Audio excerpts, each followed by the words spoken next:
বিসমিল্লাহির রহমানির রহিম।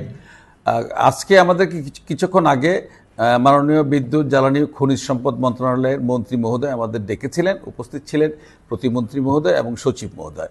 আমরা গতকালকে সারা বাংলাদেশের দোকান মালিক সমিতির যত কর্মকর্তা ছিল বিভিন্ন জেলায় সবাইকে নিয়ে আমরা কালকে সভা করেছিলাম মাননীয় মন্ত্রীর উপস্থিতিতে। সেখানে একটি সিদ্ধান্ত ছিল সন্ধ্যা 6টা পর্যন্ত, এটা অবশ্য মন্ত্রী পরিষদের সিদ্ধান্ত, সন্ধ্যা 6টা পর্যন্ত মার্কেট এবং বিপণী বিতানসমূহ খোলা রাখা যাবে। তো আজকে উনি জানিয়েছেন, আমরা গতকালকে মাননীয় প্রধানমন্ত্রীর কাছে আবেদন জানিয়েছিলাম যাতে এই সময়টুকু বৃদ্ধি করা রাত্র 8টি পর্যন্ত। তো সেই ক্ষেত্রে আজকে মন্ত্রী মহোদয় আমাদের জানালেন মাননীয় প্রধানমন্ত্রী সিদ্ধান্ত দিয়েছেন যাতে আমরা সন্ধ্যা 7টা পর্যন্ত, 1 ঘন্টা বাড়িয়েছেন, যাতে আমরা সন্ধ্যা 7টা পর্যন্ত মার্কেট এবং দোকান বিপণী বিতানসমূহ খোলা রাখতে পারি।